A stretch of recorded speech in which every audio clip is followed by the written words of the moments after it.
Now, 9 minutes after 7 o'clock, federal prosecutors will call their first witness this morning in the hate crimes trial underway in Brunswick.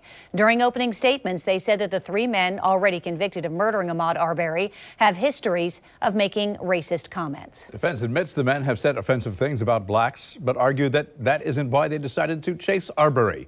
News 4JAX reporter Ashley Harding joins us live. And Ashley, the prosecution's witness list is actually pretty long.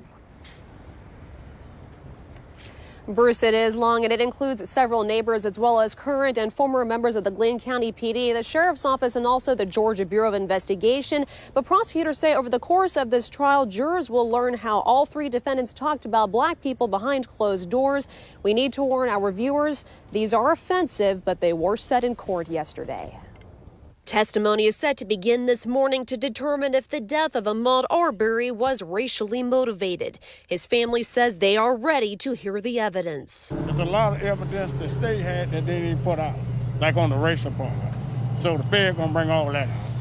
That's what we want the world to see. Finally, we're gonna actually hear the real evidence for itself, its own unadulterated self.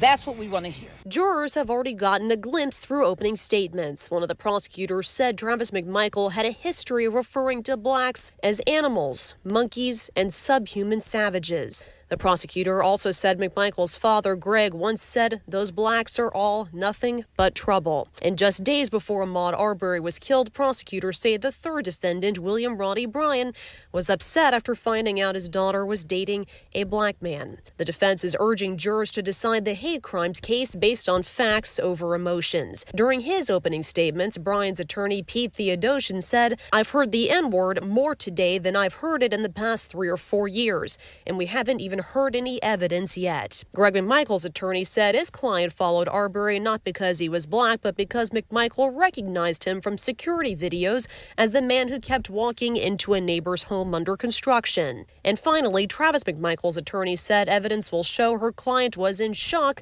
after shooting Arbery at close range as he threw punches and grabbed for the firearm.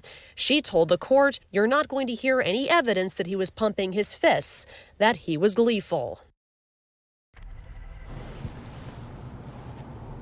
And also outside the courthouse yesterday, Arbery's father said he was very pleased with the makeup of the jury, the federal jury that is, which of course includes 3 African Americans.